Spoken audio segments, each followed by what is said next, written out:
Check, check. Can we hear? One more time? Okay. We're going to start in just a minute, but first I want to introduce myself. I'm Harvey Brock. I'm a member of the Dickenson Chamber of Commerce Governmental Affairs Committee. I'll serve as the moderator because I got the first call. Nobody else wanted to do it. Anyway, we're going to start here in a few minutes. I'm going to kind of tell you what's going on. We're going to begin with opening statement.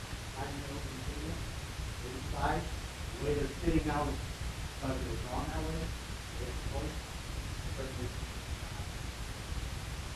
when the point toss goes to the last, we'll go first. Opening statement, happy to opening statement. So I have 5 minutes to opening statement and 5 minutes to decide. They can use that however they want. Split up or one of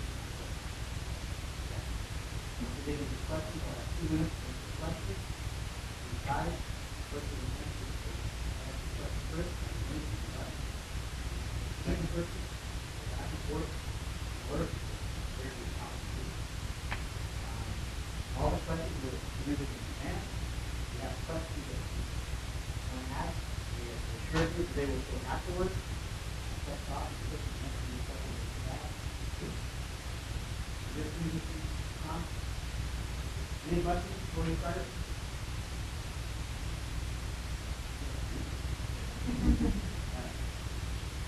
Start just a minute here.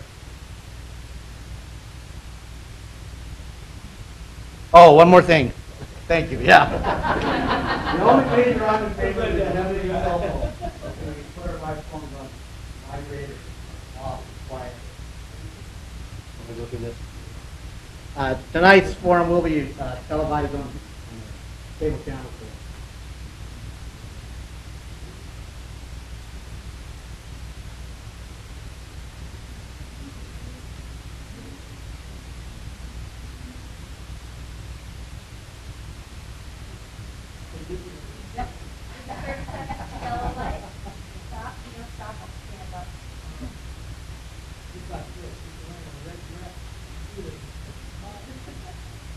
And the only other thing is, whether you agree or disagree with one of the comments, let's keep the comments for ourselves. And afterwards, we'll apply. We want to be able to hear those. Okay? All right, so we started.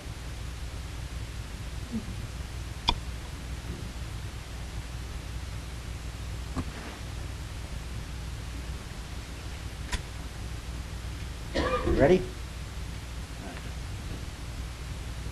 Yes, you got.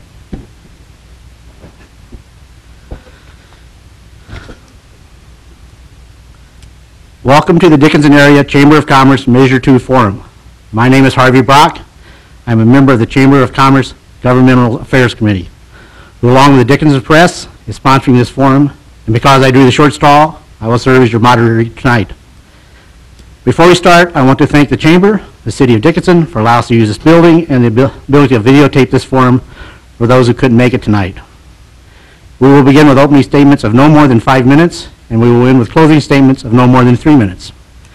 After opening statements, each side will have 2 minutes to answer questions that were submitted in advance, and the first responder will have the option of 1 minute to respond the answer of the second responder.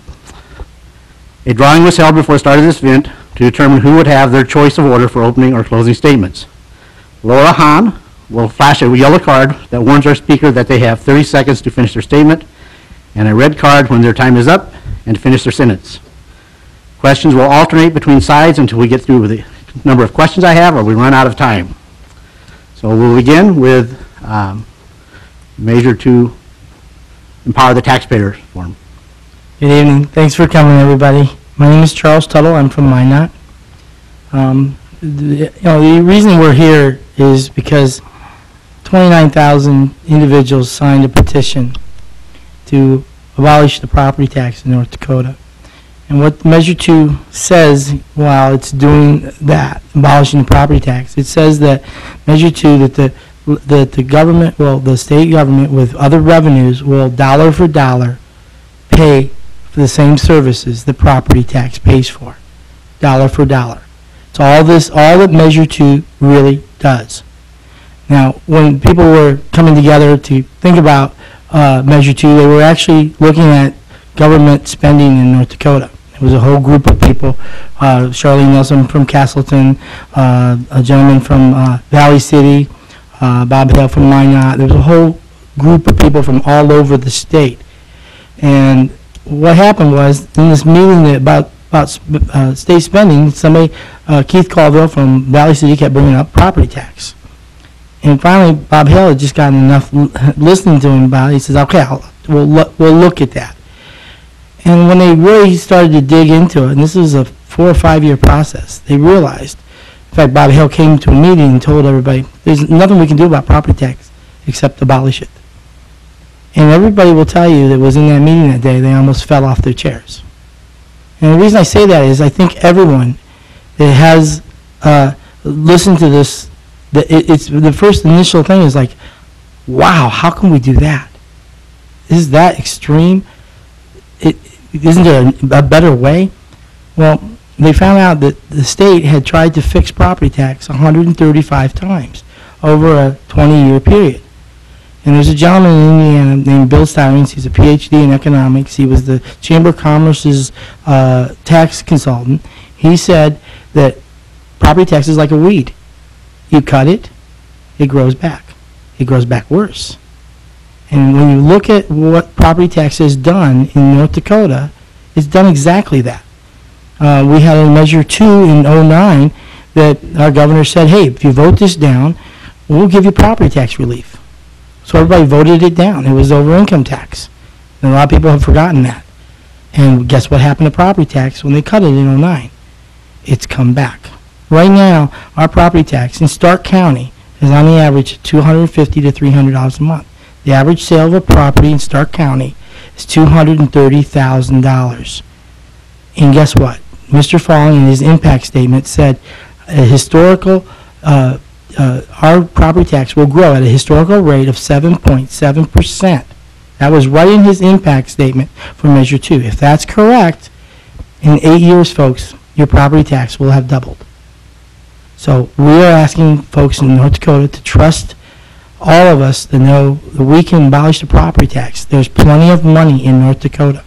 And we also know that economic development in North Dakota has always stated that we can afford economic development, or what they do is abate property tax to grow our economy.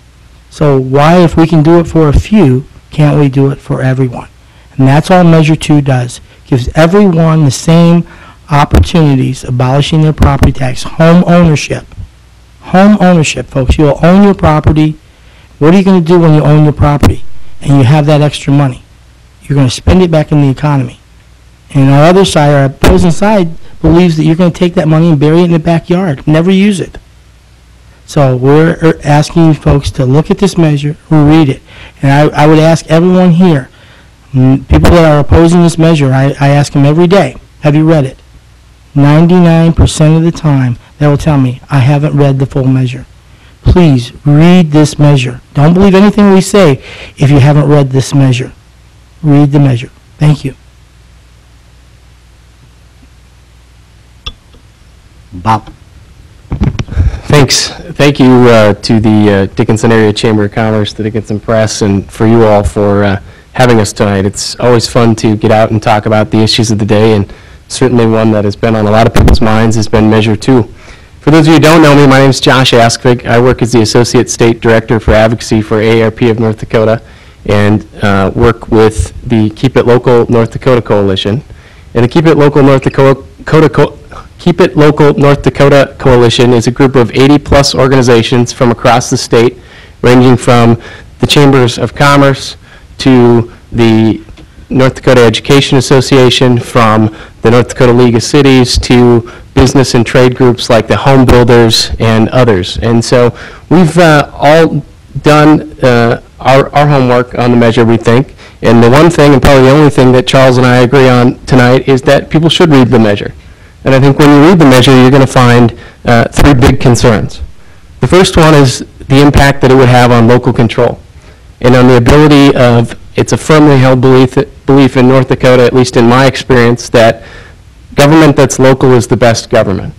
And decisions that are made in your community are usually made for the better of your community versus ones that are made elsewhere.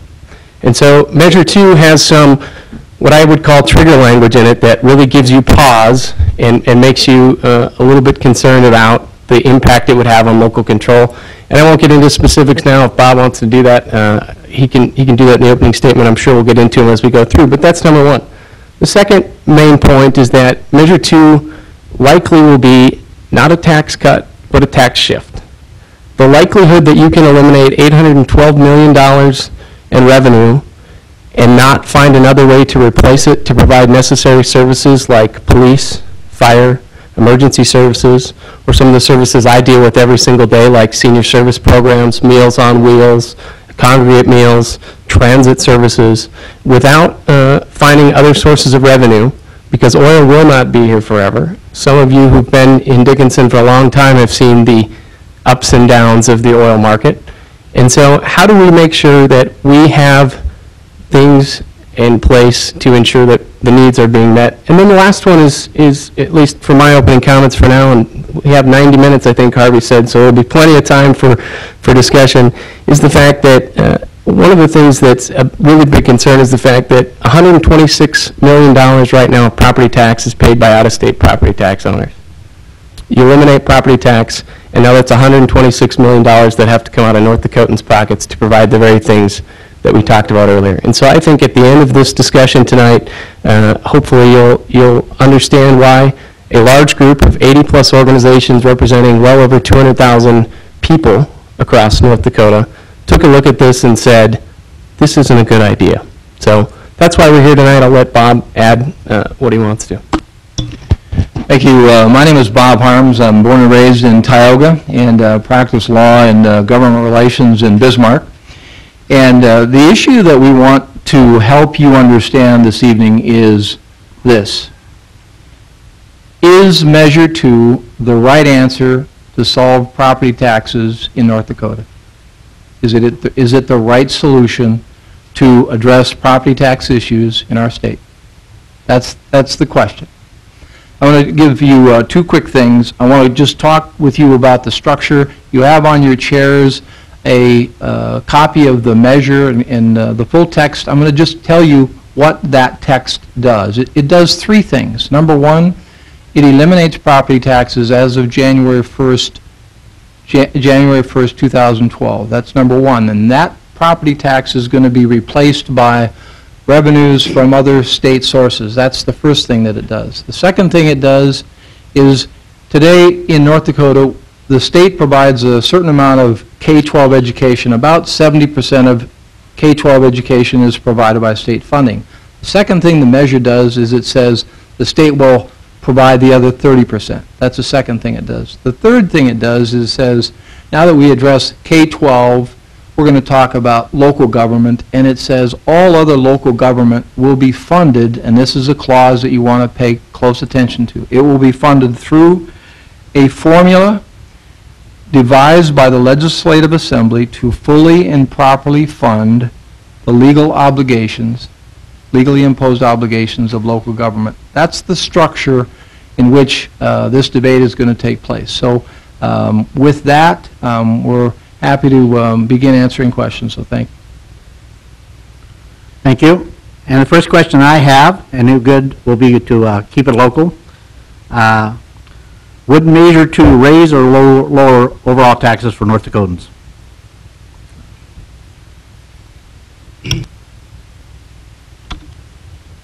So if I understood the question correctly, what Measure 2 does, and I think Bob just addressed what the actual physical part of it does and what the actual text of the language does, and it says that it eliminates property tax, and then the legislature would devise a formula to fully and properly fund what are deemed legally imposed obligations.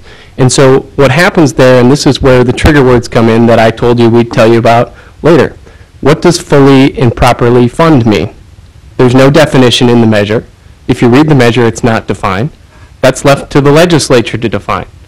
So the legislature gets to define what's fully and properly funding for Dickinson, and at the same time has to make sure that that definition meets what is right for Drayton, North Dakota. So pretty soon you're trying to find a formula where one size fits all and trying to fit everything into a box that probably isn't in the best interest of what local communities need, want, and deserve. And so when you start setting up and eliminating property tax in that manner without defining some of these things, you get there. The other trigger word is legally imposed obligation. What's a legally imposed obligation? There's no definition in the measure of legally imposed obligation. And so that's why you heard me earlier say that this will probably be a tax shift, that there will likely need to be some sort of other tax mechanisms put in place to make up for $812 million a year. And the legislature meets every other year. And so then they have to replace approximately $1.6 billion every 2 years to try and fit into a formula that would work for all. So that's why we don't think it's workable. Right, I think the real question was, are we going to have to raise other taxes? Not about whether local control or what, those issues are different issues. Are we going to have to raise other taxes? Absolutely not. Will they raise other taxes? That's the choice of the legislature. What taxes would they have to raise? Sales tax, income tax. Those are more visible taxes. They're going to have to worry about the electorate that abolished the property tax, voting yes on Measure 2, by raising those taxes. So it's more responsible for them. They're going to have to look at whether or not they can raise those or not. Financially, do we need to? No. Governor Schaefer has said repeatedly, there's no need to raise any taxes for Measure 2 to work. I guess I'd like to address that very quickly. What Josh is saying is that we collect $1.6 billion every 2 years in property taxes. We're going to have to find $1.6 billion of new revenue or cuts in one fashion or another. And if we can't find $1.6 billion in cuts, we're going to have revenue that comes from some other place. I used to work for Ed Schaefer. I worked with him for every day he was a governor. And I know for a fact that he does not support Measure 2. What he and I have talked about is there has to be at least a combination. If you take $1.6 billion out of the public sector that's spent at the local level, you're going to have to either find $1.6 billion of cuts, and what you can't find in cuts, you're going to have to make up with either in new revenues, meaning new taxes, or some kind of, we can draw from reserves. The other folks will say we've got $5 billion in the bank. Most of those funds, $3.7 billion of those funds are obligated to other uses, so we'll have to find some other revenue. Thank you. Power of the taxpayer, question 2. Can government make up all of the lost property tax revenues, or will there be cuts in programs? For some reason, when we give people a tax break, it's always a loss revenue. Okay, so if we believe that economic development works, which everyone in the chamber says does, okay, what's $800 million of economic development given back to the taxpayers in North Dakota? If that's not going to work, then we should ban all economic development. We should stop all the TIFs. We should stop all the abatements of new businesses if this won't work.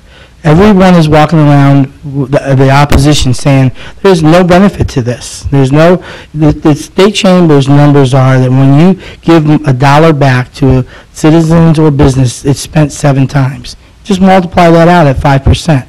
That's 35 cents on a dollar that comes back just in sales tax revenue. That's $300 million that will just come back if you take the $800 million.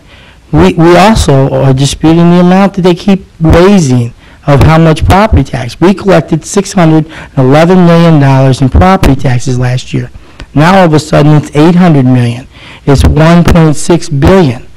But the reality is it doesn't matter. We've had studies done by the Beacon Hill. No one has disputed those studies or those numbers. The Beacon Hill is a reputable firm, and they actually have come out with positives as far as growth in jobs, private sector jobs, growth in the economy, and that's what Measure 2 does.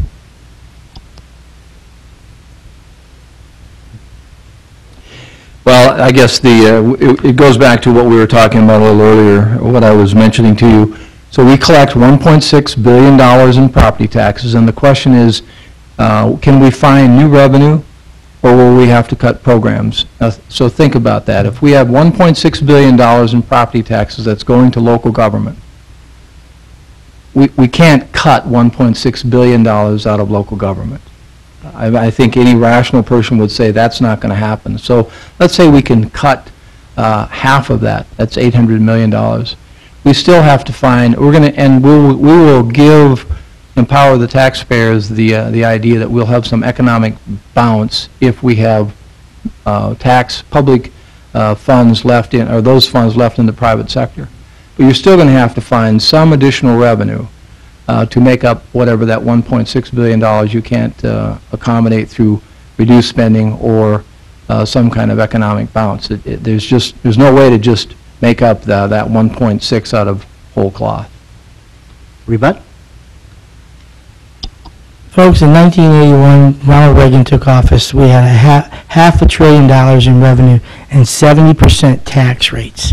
When Ronald Reagan left in 1989, the tax rate was at 28%, and we had $1 trillion in revenue, double. Okay, we've got to remember what happens when we give money back to the taxpayers. We've got to remember now, this is giving us our property, it's giving tax break. It's not a tax shift, it's a tax break. It goes right into the pocket of the owner, the homeowner, the business. We had a sleep-in owner say he's going to give more money to his employees with $500,000 in property tax he pays because he needs to keep employees. The biggest problem he has out here on the West is employment. So he's going to give them more money so he can keep a better workforce. And he said, what do you think these employees are going to do with that money? They're going to spend it. Thank you. Next question is for Keep It Local. What effect will Measure 2 have on current oil producers?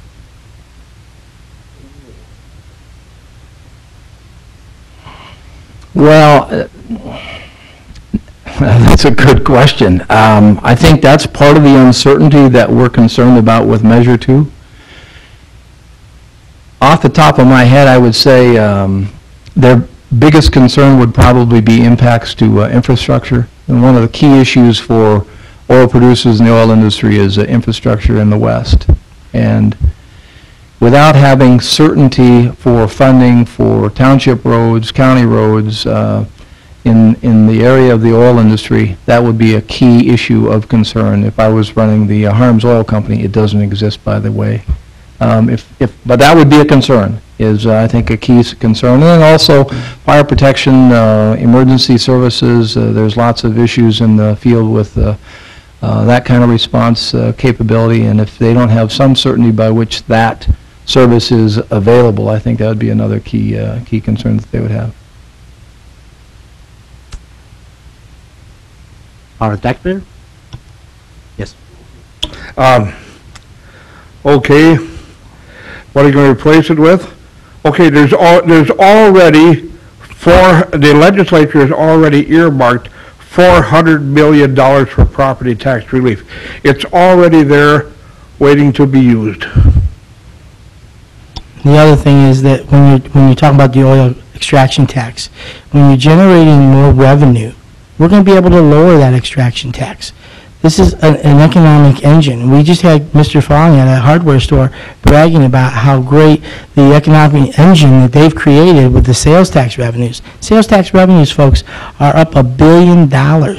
So when you get the economic engine going, we're going to be able to provide relief to the extraction tax too. We're going to be able to provide relief in other taxes. It's a non-ending cycle when we give the taxpayers back their money, but we're also giving them their homes. Rebut? Sorry about that. I have a pregnant wife, so when she calls, I answer. So I hope you understand, and she tells me everything's fine, but you always jump when that happens. Anyway, the only thing I'd rebut on the infrastructure, or the oil and gas producers question, is to emphasize the infrastructure piece and the fact that when my experience with oil producers, which is much more limited than Mr. Harms Oil Company, Bob Harms over here, is that the one thing they look for is that infrastructure and the stability of knowing where that's going to come from. And the idea that we'd have to wait till the legislature to determine where that funding would come from for local governments to be able to provide, especially right now with the impacts you're seeing on fire, police, and emergency services, and how they would replace those funding mechanisms to make sure those things are in place at the levels they need to be is I would guess, a big concern. Next question, power of the taxpayers. Should the energy boom slow and the revenues presently being generated are lost, how will the costs and expenses be covered then? Well, if we sit and do nothing right now, and we lose the oil, this is what everybody says, oh, it could stop tomorrow. Where are we going to be right now, folks? Where will we be right now, without Measure 2, if the oil boom stops today? We'd be in trouble. At the rate of spending that we have been going at, you can see the chart right up front here. That's the rate of spending, folks. Our government is spending billions of dollars. And right now, if the oil boom stopped, where would we be, folks? Measure 2 will allow us to diversify our economy. If we aren't smart now, we have the opportunities to take now. We have the funds, we have the money. We have $5 billion in the bank. $5 billion. We can bond. Folks, we can bond for the infrastructures that we need. And you know, it's interesting that we're talking about the infrastructure in the West. Why aren't we getting the infrastructure? Because we have to go to Bismarck to do it. We have to get permission from Bismarck. We need the funds from Bismarck. Where's the local control to do the infrastructure that we need now? It's not local, folks. It's a myth. Our local control comes from Measure 2. If you read Measure 2, Measure 2 is going to enable us to locally decide for ourselves that we need more fire protection. Tioga needs to pay for their police. They don't need bake sales. When you lose water, the ability to sell fracking water, which they have, they're doing bake sales to fund their police. That's going on right now, folks. That's without Measure 2.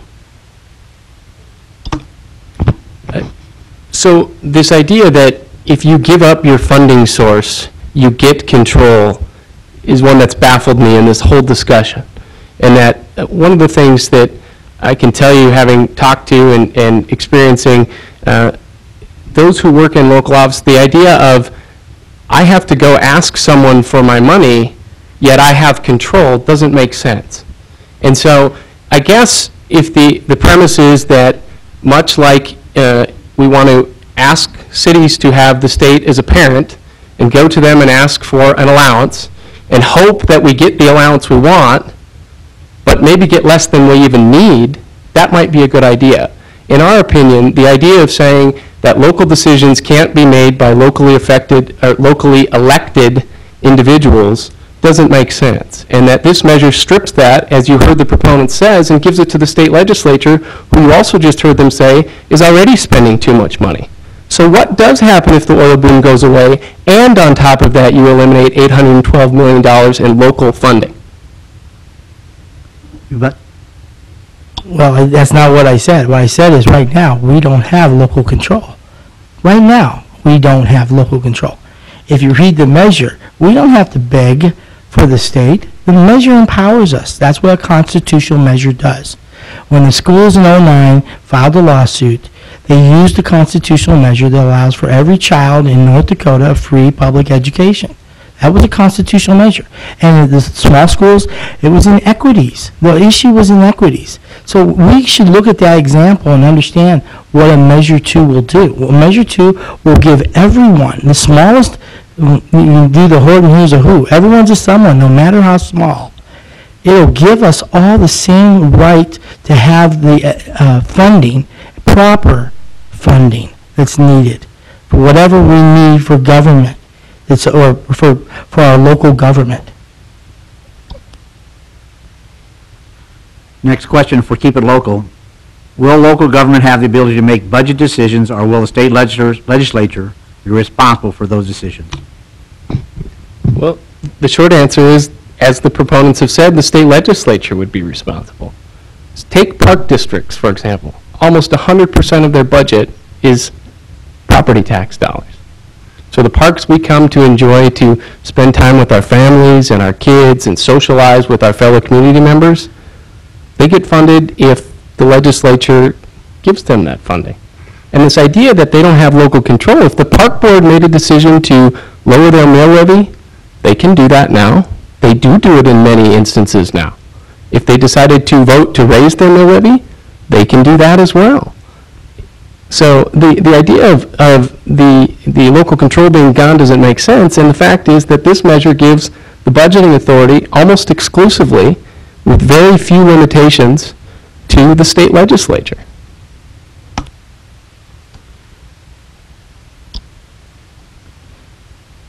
Am I rebutting? Yes, Okay, you're in 2 okay. minutes. I wasn't Sorry. sure. Yeah. The question, give me the question again. Sure. Will local government have the ability to make budget decisions, or will the state legislature be responsible for these decisions? Okay. What Measure 2 does, folks, it takes away property tax.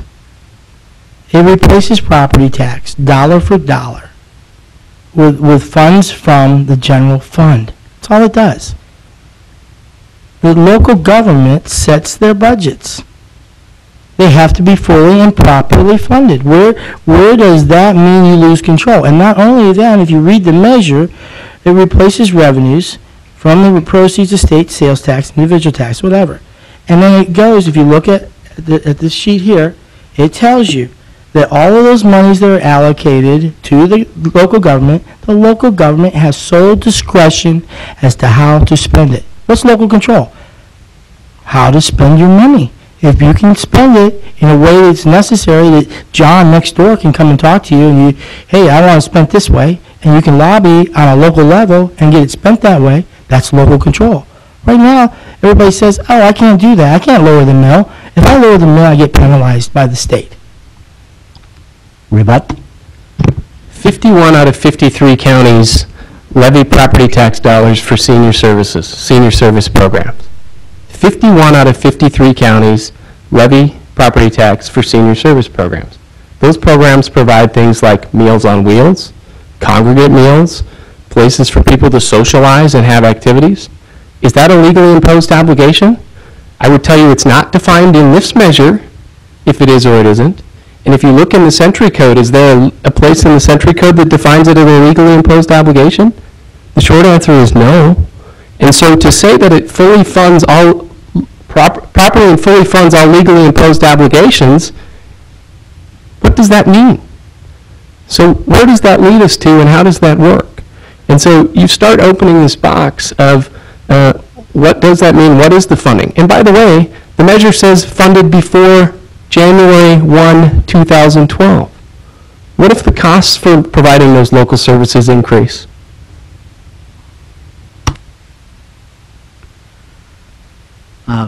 Next question for part of the taxpayers. Will the legislature or local government need to meet more often if the measure passes, or will they have to meet longer? There's really no need for them to meet any longer. Actually, I think the Legislative Council came out and said that there's going to be 400 pages. I don't know if it's going to take that much, but that tells you that Measure 2 will cover everything. What he's telling you is, right here is Mr. Corey Fong, State of North Dakota, Office of State Tax Levy Limitations. What the gentleman was just telling you about senior services, it's in here. And guess what? Everything in here has what's called the law, has a statutory number to it. What does that mean? It's a legally imposed obligation. You cannot levy property tax for any item without that statutory number. So when they tell you that you can't have senior service, we're going to scare the seniors now. We're going to scare the fire department, the police. It's here. It's right in here in this. It's on our website. It's 27 pages, and it's got everything. Everything that we can levy property tax for, and it has a statutory number. That, to me, says it's a legally imposed obligation. Now, if the community doesn't want that, they can choose to have it or not. But because it's statutory, they have the ability to levy tax on it right now to have that, which means Measure 2 covers that. Anything that's covered by property tax is dollar for dollar covered in Measure 2. Response? Short answer to your question is no, the legislature won't have to meet because they're constitutionally prohibited from meeting. They have only 80 days authorized to meet every 2 years. That's the only amount of time that our Constitution gives the legislature to meet. So that's part of the problem with this measure. That's the first thing. Now, the governor has the ability to call them into special session, but that's another possibility.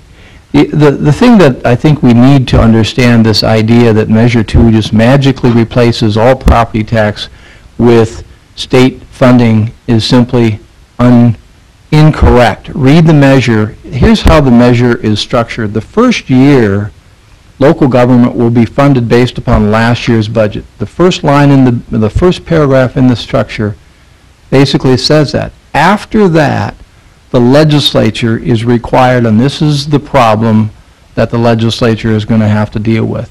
After that, it says that the legislature will fund by a formula devised by the Legislative Assembly to fully and properly fund the legally imposed obligations of local government. That is the problem. But Well, it's not a problem. How do you think we came up with all of these equations for every item that we want property tax to pay for? These are equations. These are formulas. The formulas are based on mills.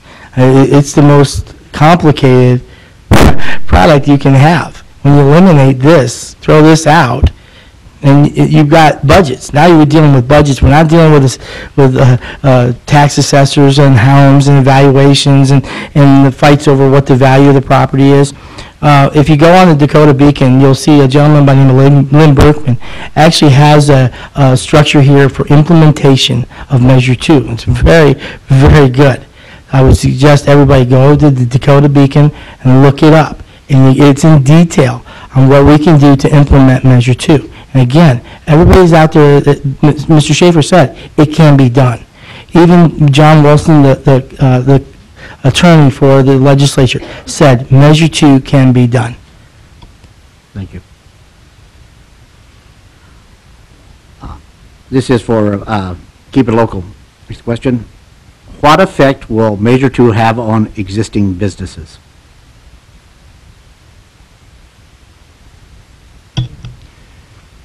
Well, that's the unknown.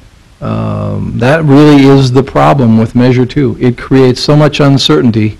That clause that I just read to you, the obligation of the legislature to craft this formula that somehow magically replaces property taxes and fully and properly funds legal obligations of local government. That creates all kinds of uncertainty for business, whether it's their ability to rely on a road system that we talked about earlier with regard to the oil industry, or how they're impacted by any other public service that they're used to, whether it's long-term implications on our K-12 education system, or just the uncertainty that maybe we're going to have to raise sales tax or corporate income tax in order to replace that $1.6 billion that we collect in property taxes. If we, as an example, if we took the $1.6 billion in property taxes, and let's say we didn't get any economic bounce, we had to have all of that $1.6 billion come out of the state treasury, the general fund, not out of the reserves that are tied up, but we had to find new revenue. We'd have to multiply the corporate tax rate by almost eightfold in order to replace that in North Dakota. Or if we had to find that just within the partnership tax returns, people who are taxed via their individual tax rate, we'd have to multiply their tax rate by a factor of 3. That's the kind of problem that it creates for businesses in North Dakota. That uncertainty, not knowing how they're going to acquire local services, whether it's fire protection, how their streets are going to be handled, whether they have proper basic services, water and sewer and those kinds of things, and the tax structure that is really turned on its head as a result of Measure 2. Your response? Well, folks, you can look up the OMB reports. It's called the Revy News. And the Revy News you can actually look at the increase in revenue that's coming into North Dakota without increasing any taxes. The increase of revenue is by stimulation of our oil boom. Folks, that's what $850 million will do to our economy. It'll boost every one of these revenue streams. People will buy cars. People will buy siding for their homes. People will buy TVs, washers, dryers. It's right here, guys. It's already happening in North Dakota. And the difference is we'll own our homes.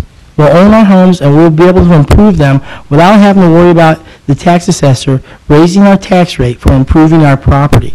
And businesses, I've talked to businesses, they're going to hire. I had a boat marina, he pays $100,000 on one of his buildings. He says, I'll hire 2 more salespeople. That's job creation. Rebut? Just very quickly, on the $1.6 billion, this idea that we are going to replace all of that local spending with this economic activity that this measure is presumably going to generate. There are really 2 views.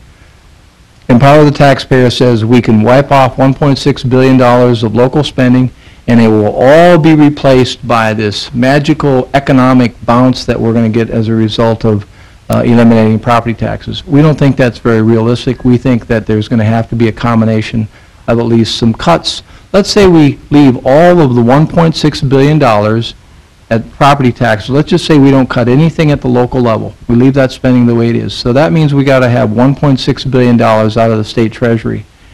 All right, so first of all, let's say we cut the rate of growth in state spending to 10% rather than 20%, all right? Our general fund is $4 billion, 10% of that.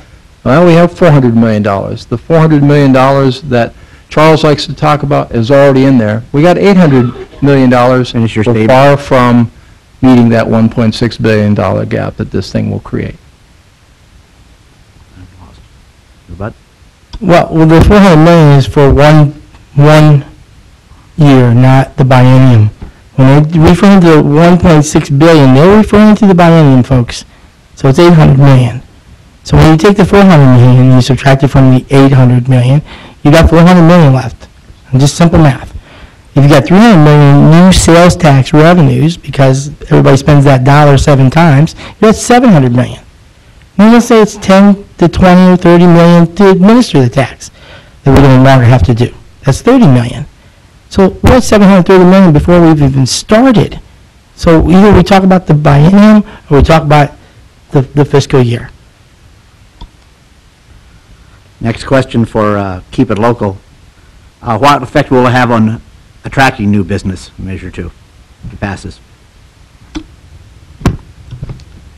I think a number of things. When you look at the research on what businesses look for when they're looking to where to go, they look at 2 biggies, and you can probably say add a third. And the first one is the workforce. What's the workforce look like? Well, how do you, as a local government or an entity, impact your workforce? You do that through your school system and investing in your schools. Eliminating the ability of a local to decide what their workforce is going to look like, because they now have to ask the legislature for that funding, certainly creates what I would say is the second one, which is uncertainty. And so businesses also look for some certainty. Bob said that. We've had that discussion many times. And the last one is infrastructure.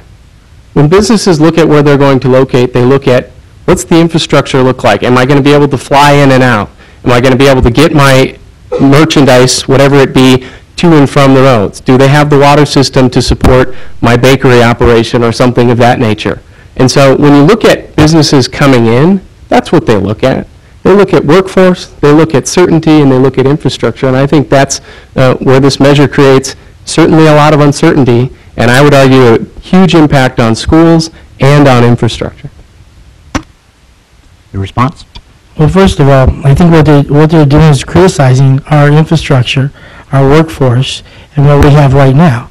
So if we don't have that now, how are we going to get it?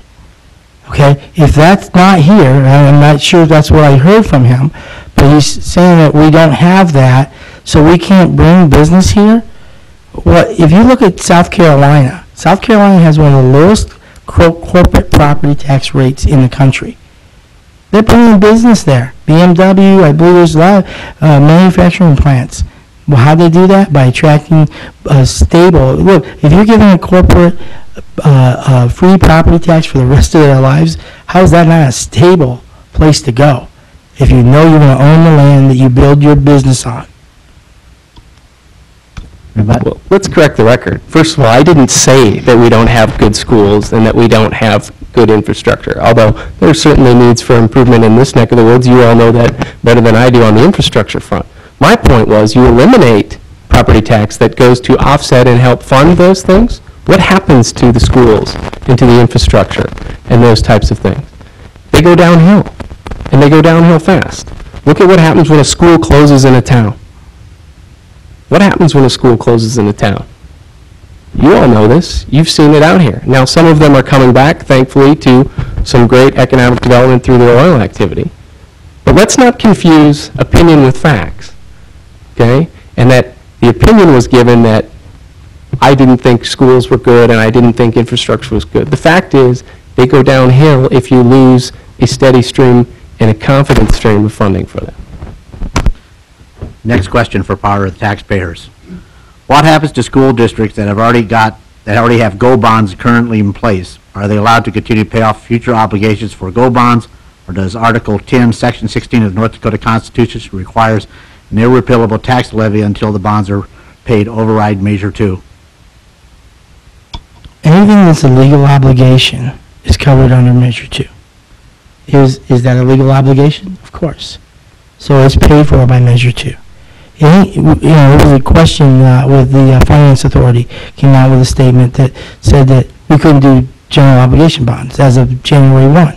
So when we called them, we asked them what they were basing their opinion on. And they said, well, the Attorney General's statement that we had a retroactive issue here. We collect property taxes a year in arrears, folks.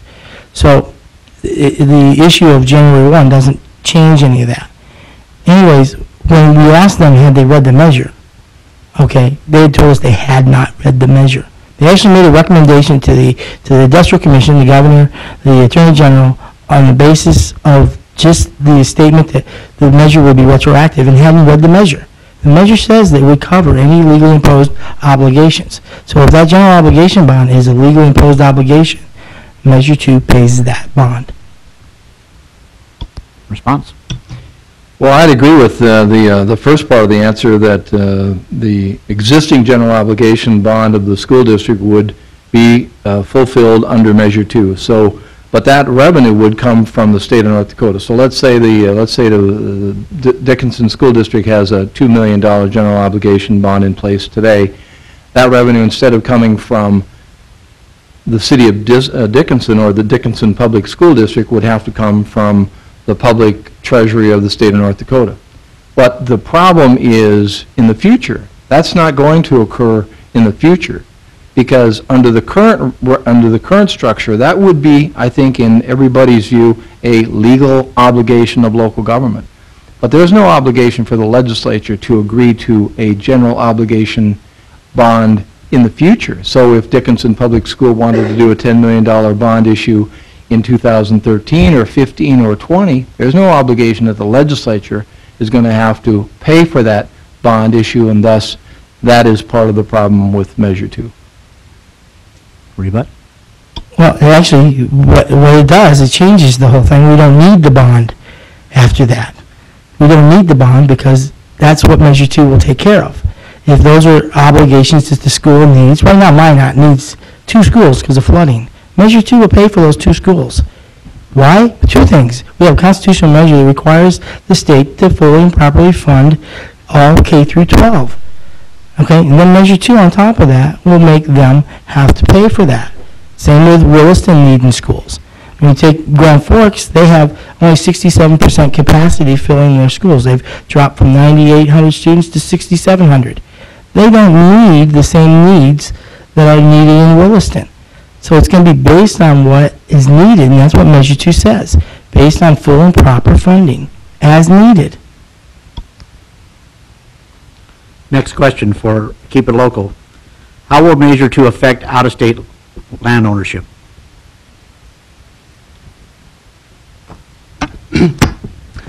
The short answer is, it's $126 million in property tax revenue that go to support things like schools, roads, infrastructure. Are we sounding like a broken record yet? I mean, that's what it goes towards, are out the door, and now those monies have to come out of our pockets, out of North Dakotans' pockets, either through increased sales tax, raising income tax. You heard the corporate income tax numbers that are estimated to be out there. And I want to back up to the previous question just a second and talk about this idea of required to fund, fully and properly fund legally imposed obligations, because the suggestion is made, if the city decides, if the Dickinson City Commission decides, well, let's do school board because that's an easier one. If the Dickinson School Board decides they need a new building, they go to the legislature and the legislature is required to fund it.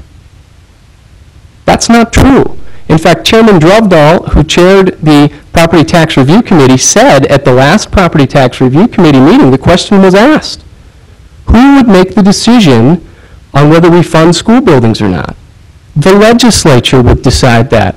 So do you want people in Fargo deciding whether you in Dickinson get schools or not? Do you want people in Grafton deciding if you can have a new water plant if you need it or not? That's the problem with Measure 2, is that it takes away those decisions from those of you here in the community who know what you need and your ability to fund those projects, and takes them and gives them to the state legislature. Would the state legislature fund them? There are good people in the state legislature, and I sure hope they would. But what happens, as we mentioned earlier, the oil boom goes away, you remove that gap, now you add $812 million more onto it. Those are going to be some pretty tough decisions about deciding who gets what school and where it goes and how that works. Respond. First of all, that was a rebuttal. What was the original question? How would Measure 2 affect out-of-state landowners? Okay. Can I have two rebuttals here? Because there was two different... Okay. No. I want to try and stay to the rules that we set. So, out-of-state property owners, who are they? I want John Deere to come here with bigger factories. I want their corporate headquarters here. Okay, those are out-of-state. Walmart, Target. 86% of that 120 million are generating $1 billion in sales tax revenues, folks. You ever heard the cut your nose off to spite your face? I mean, if we, it's a question that the opposition is using because in their focus groups they found out the North Dakotans are very provincial. So they can go on and tackle out-of-state people. But these people are members of the Chamber of Commerce. Go on, look on their membership list. They're members of the Chamber of Commerce. They're active members in our community. And they're providing income tax. They're providing sales tax. They're providing employment. And we're not talking about the guy that's buying land for hunting. He's paying $12 an acre in property tax. We're talking about the people that are paying $1 million. Thank you. Rebut?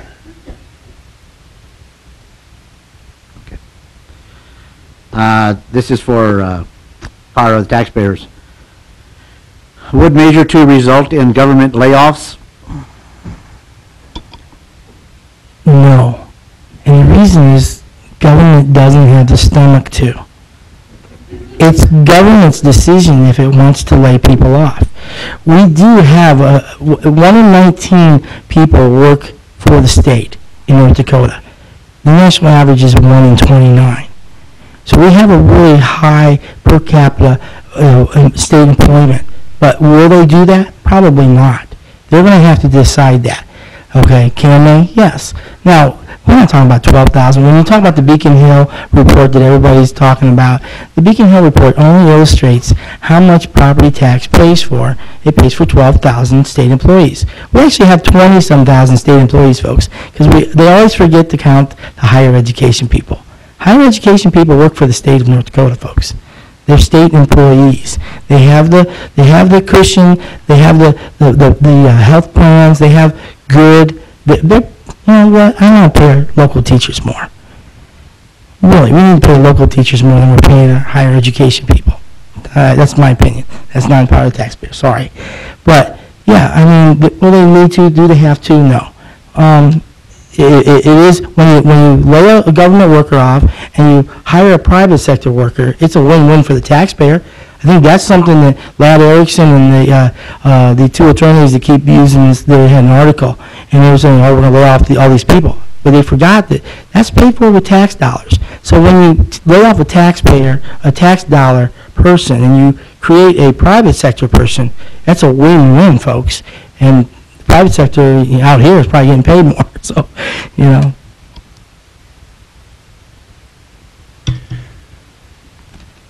Well, the Beacon Hill study that the Empower the Taxpayer organization has rolled out a couple of times now has the idea in it that Measure 2 will result in the loss of 11,000 public employees. So I don't know how they take the position that somehow you're not going to have reductions in public employees. But let's just step over Beacon Hill for a minute. Let's go back to the basic problem that it creates, in addition to the local control issue that Josh has been talking about.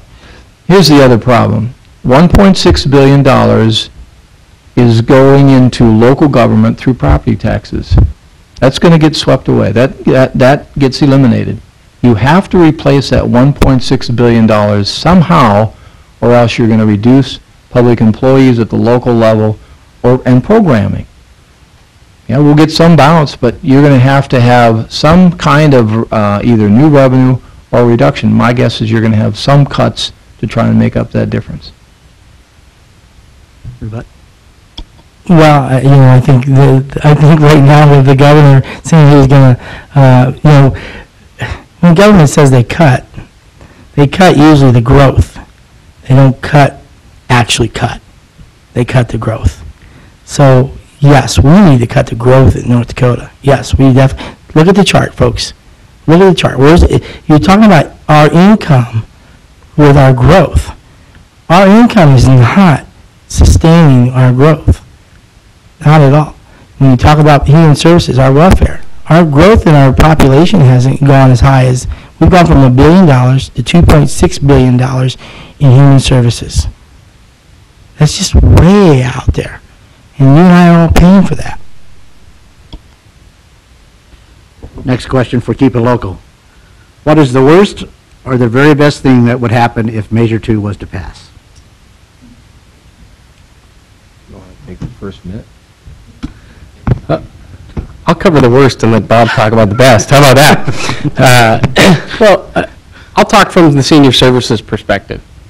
You know, they quoted earlier the statutory references that place limitations on what locals can or cannot levy on senior services. There's no requirement there to fund them. So Measure 2 passes, and what happens to the 30 seniors that you have that get together at the senior center every day and have lunch together, and that's the only socialization they get? Is that required to be funded? I'm not so sure it is. So Best now. the best if Measure 2 passes, worst. and we are opposed to Measure 2.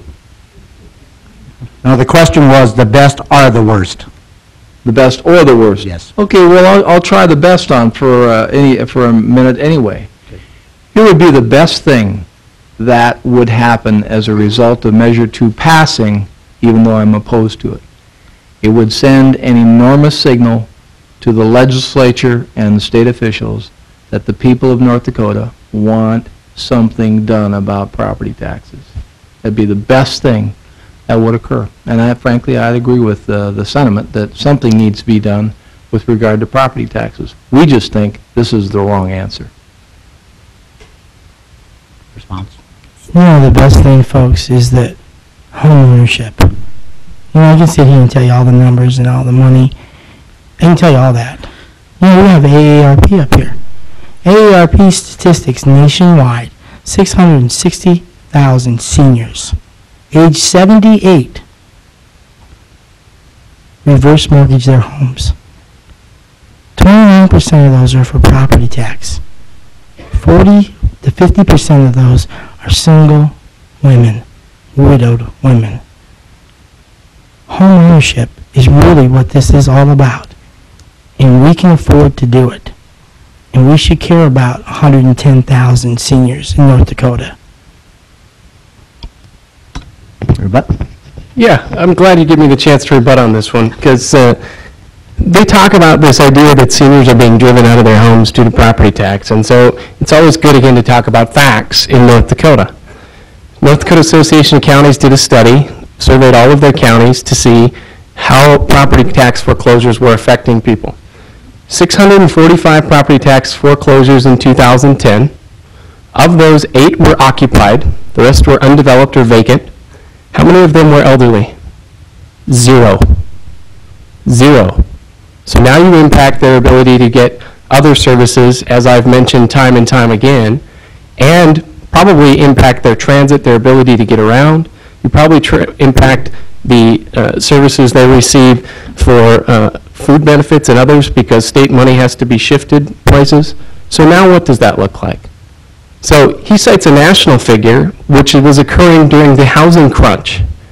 And yes, people were preying on seniors during that housing crunch and helping them make bad decisions.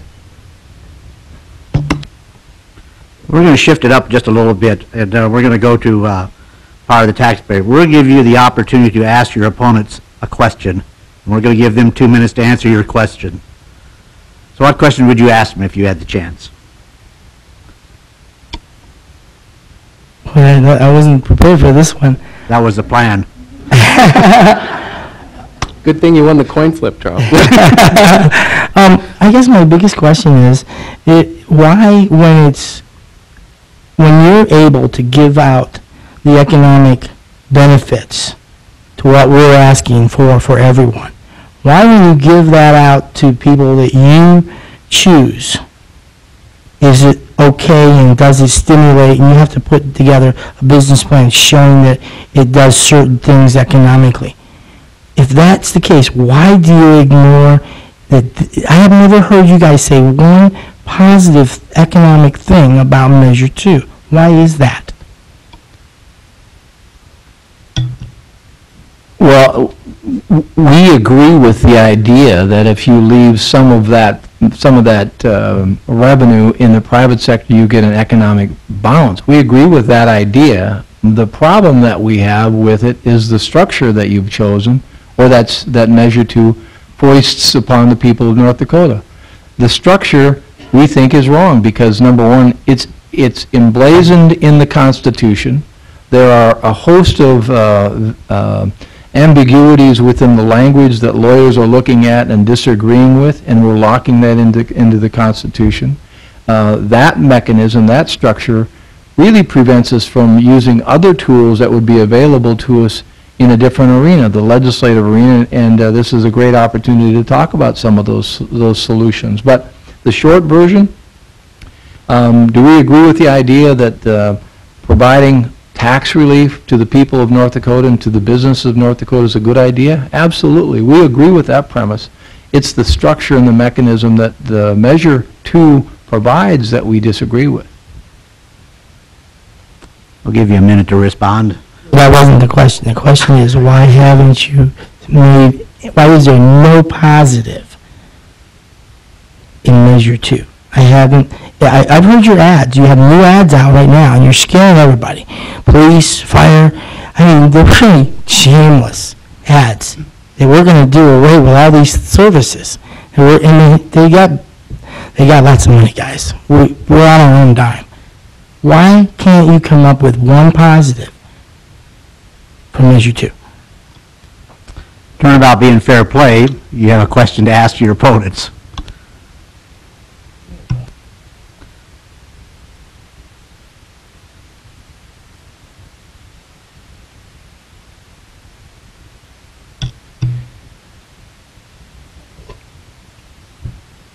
Would you show or explain to the audience where in the measure the legislature is provided any guidance as to how this formula will be crafted by 141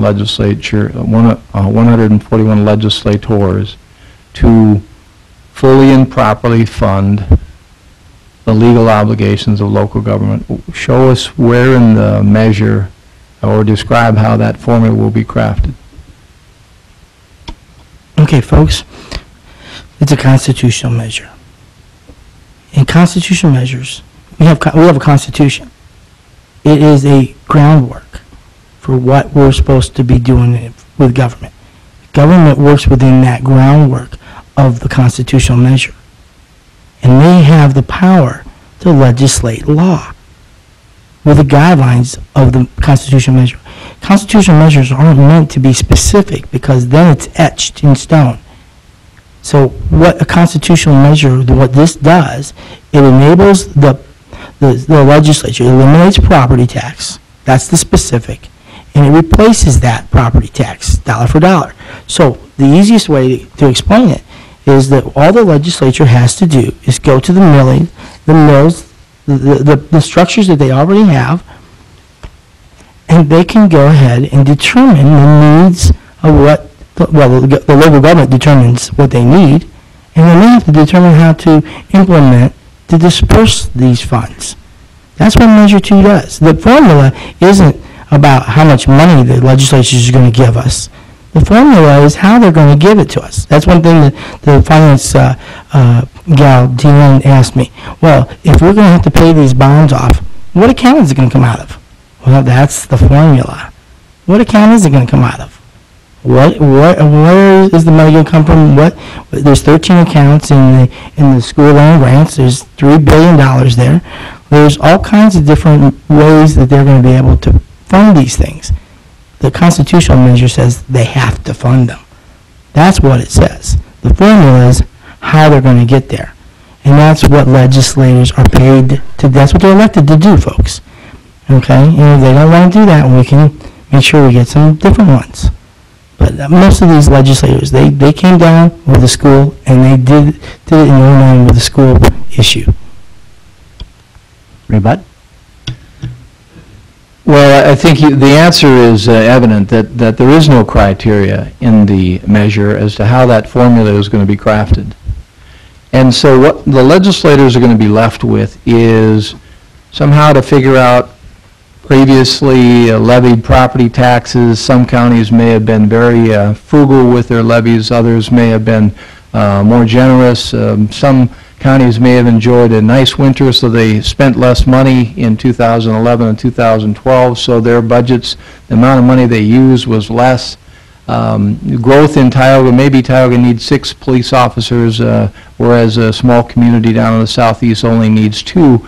All of those are going to be somehow magically crafted into this formula, and what's going to result is it will be a political decision that will be crafted by 141 legislators who will look at their own interests and what is good for Fargo and Bismarck and maybe Dickinson. But that's how it will be crafted. Empower the taxpayer. Next question. Would Measure 2, if it passes, affect western North Dakota differently than it would for, say, eastern North Dakota?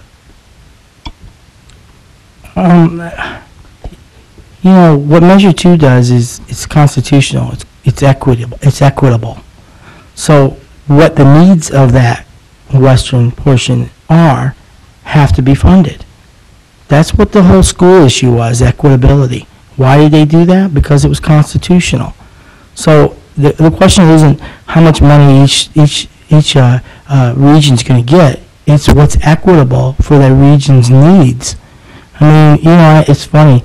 I go into Williston, everybody complains about the out-of-staters that are there, but they're generating huge amounts of wealth and money, and they're creating lots of problems.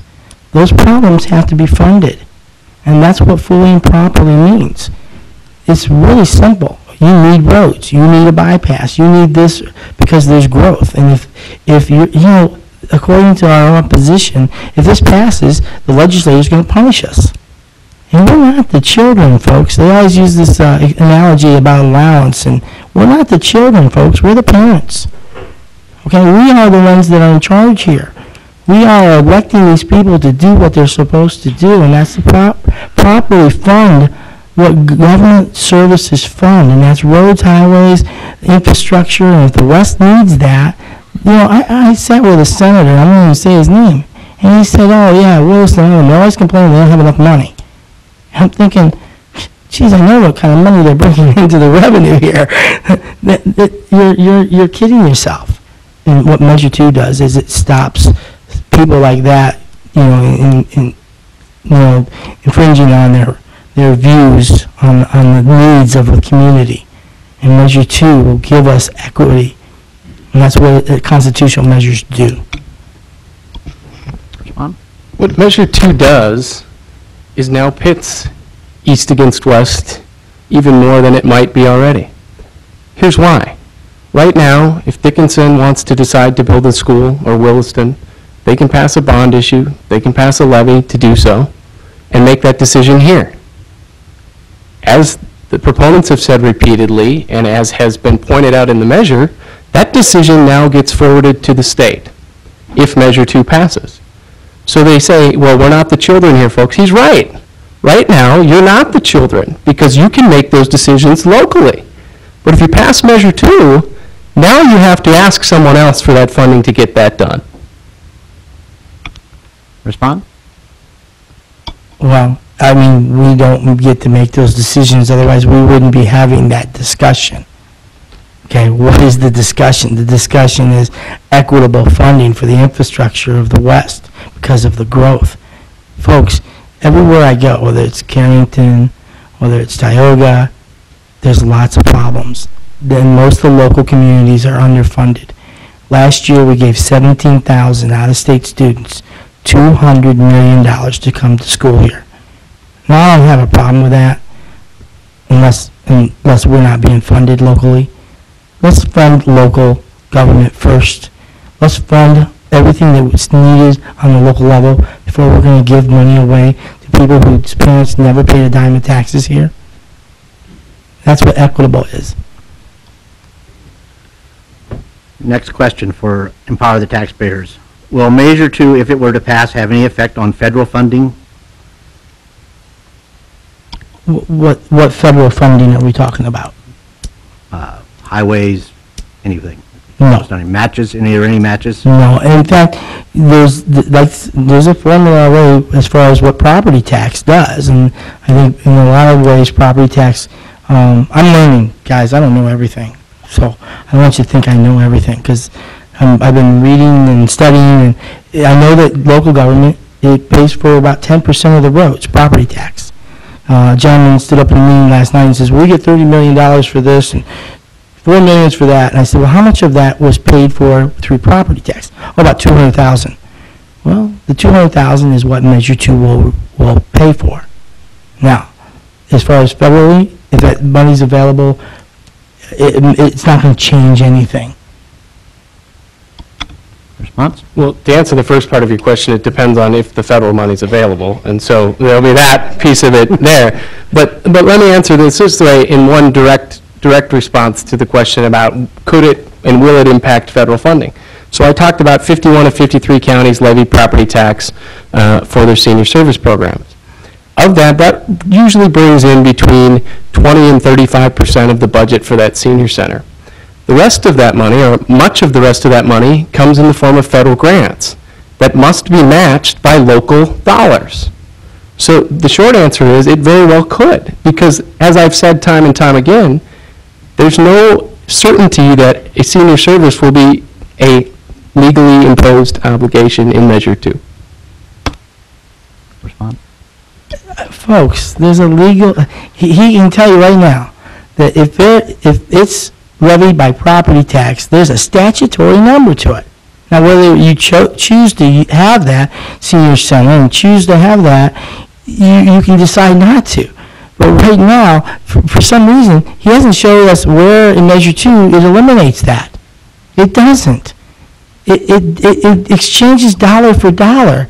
I don't know why they keep insisting that we're going to lose these things when Measure 2 says if it's paid for with property tax, it will be paid for through Measure 2. So it has, I showed you folks, you can go online and see the statutory number for senior services. And he can tell you that. So I'm not sure where that's coming from.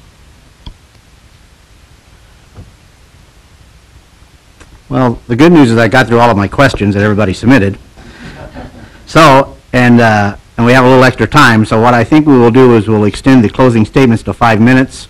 By order of draw, Keep It Local will have 5 minutes to issue their closing statements. We'll leave the closing to the closer here, so I guess I'll go first. And I want to start, or end with where I started. Local control, tax shift, out-of-state property. Well, we've talked about out-of-state property, and I won't focus there. Talked about the tax shift, about the fact that potential of 8 times corporate income tax. Have fun getting businesses to come here with that. If it's a corporate income tax, you've talked about triple the income tax or double the sales tax, which would certainly have pretty harmful effects on those who have to buy necessary services. So I want to focus for my little bit of time here on local control. Now, I don't know what the numbers are in Dickinson, but I keep being asked about why do you talk about police, fire, emergency services, and senior services. Well, they're big concerns to my members at AARP, and they're a big concern to me. And so I can tell you what Bismarck's numbers are. Of our general fund, 35% of our general fund, roughly, is property tax. Out of our general fund expenditures, 65% of our expenditures go to police, fire, or emergency services. So, the question remains, legally, fully and properly fund legally imposed obligations at January 1, 2012 levels. You guys are growing. What happens if you continue to grow, and what if the legislature decides it doesn't want to provide increases in funding? What happens then? And now, by the way, you're not making that decision here locally, you're leaving that to the legislature. The legislature already has enough to deal with rather than add 2,100 political subdivisions at $112 million a year to decide on top of it. When I first started, I told you the issue that we're going to address this afternoon and this evening is whether or not Measure 2 is the right answer for property taxes. That's the only question that you have to think about. Is Measure 2 the right answer for North Dakota with regard to property taxes? We've told you that we have a $1.6 billion revenue stream that will be eliminated, and somehow that will have to come out of the state treasury. It locks that language into the Constitution. We've indicated that there are disagreements as to what the language means. We've indicated that there's this clause in it that says somehow the legislature will magically craft a formula to, quote, fully and properly fund the legal obligations to fund local government. Those are some of the problems with Measure 2 that we think are evident and that suggest that we should vote against it on June 12th. There's another reason. We think that there are better answers and better solutions to dealing with property taxes. None of us are necessarily agreeing or saying that the property tax system in North Dakota is perfect and shouldn't have reform, but we think there's a better way of addressing this in North Dakota. Look at a broader tax reform system that includes benefits to all North Dakotans: corporate income tax, sales tax, income tax reductions, and property tax reform. Well, how would you reform property tax harms if you had the chance? Well, this is what I would do. I would put some kind of a annual cap on spending, 2, 2.5%, 3%, but allow the local elected officials to vote if they want more than that. I'd explore the idea of having a homestead tax credit, not for $300, but something that would be meaningful. For example, to my mother in Tioga, who's 81 years old, maybe at some point you give people in North Dakota 100,000 or 125, pick a number, but say you don't have to pay taxes on that part of your home if you meet a certain criteria. Now, maybe they shouldn't qualify if they're multimillionaires.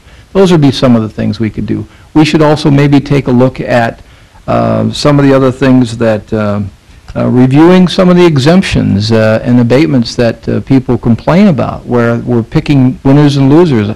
I have a business in Williston, a home east of Williston, and when Williston decided to offer Menards a $6 million tax exemption, I was scratching my head as to why that made sense. Maybe we should review those kinds of things. Maybe we should look at the property tax rebate program that we have in place right now, the $400 million that Charles likes to talk about. That was a program crafted in the Hoeven administration that began in 2007. What that does is it pays down the school board's part of your property tax, but it also takes the pressure off the school board members in controlling and managing the revenue that you give them. Maybe we should review that, because frankly it's probably a system that we may not be able to afford in another 2 or 4 years because it's growing so rapidly. But those are some of the things we think are a better solution than Measure 2. And for those reasons, we'd ask all of you to vote no on June 12th.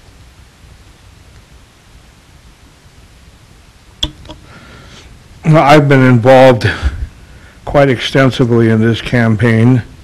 I've sat through a few of these debates already. I've heard both sides, and I cannot figure out for the life of me why a group is so hell-bent on fixing something that's broken is irreparable. I mean, when we considered doing this initiative to abolish property tax, we considered the same thing. Well, how could we fix the system? Well, the more and more we got into it, we found out it's broke and it's irreparable.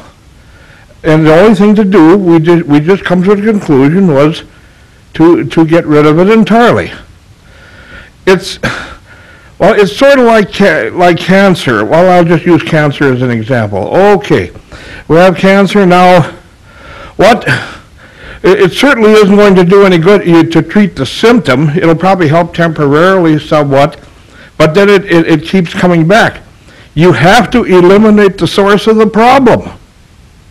And the only way you're going to do that is you got to eliminate the cancer. And as far as I'm concerned, the property tax is a deadly cancer that's eating away at our economy and our lives. And the thing is, sure. Now we talked about there was no record of people or the elderly losing their home because they couldn't pay the taxes. Why is that? Because they sold the property before it come to that point. So, I don't know, the only thing the way I look at it is it's a system that can't be fixed. Let's vote yes. Now, if some of you are around here long enough to remember the old personal property tax we had. That was repealed in 1969. You go back and look through the records, the same discussion was coming out that's coming out now. That the sky is going to fall. We're going to disintegrate or whatever. Anything they could use for a scare tactic, but we passed it. And the thing is, are we missing it? Are we any the worse off for it? I don't think so. I sure don't see how. I don't think there's anybody that's missing it. And so the same thing is going to happen with the property tax. Yes, there's going to have to be some changes made. No question about that. And with anything, there's going to be, it's maybe to make the changes, there may be a few frustrations involved. That's for sure. But I think in the long run, when we're all said and done, I think we're gonna have something that's much more fair and much more workable, and property tax will become a forgotten memory. Thank you. I think he said it all. That's all. All I can tell you folks is to read the measure. I pray to God that you folks read the measure, because it's going to give us the opportunity to own our property. Allodial title. Look that up. We'll be the first state. I know there's a couple of states right now. Pennsylvania, they got a bill 1776, and they're only going to increase their sales tax by 1%. They're going to increase their income tax by 3%. And they're talking about eliminating the property tax. Allodial title, folks, to own your land.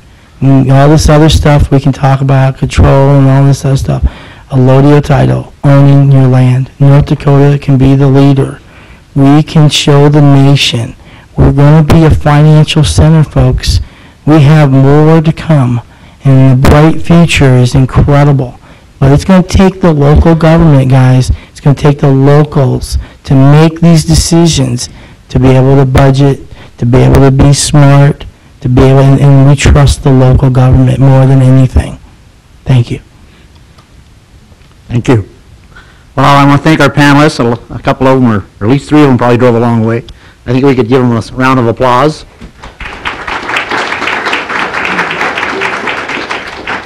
I would like to thank the audience for coming and for being respectful and quiet. And like I said, the panelists have agreed to stick around afterwards. If you have a question you would like to ask them, and there's coffee and cookies back there. Thanks again for coming.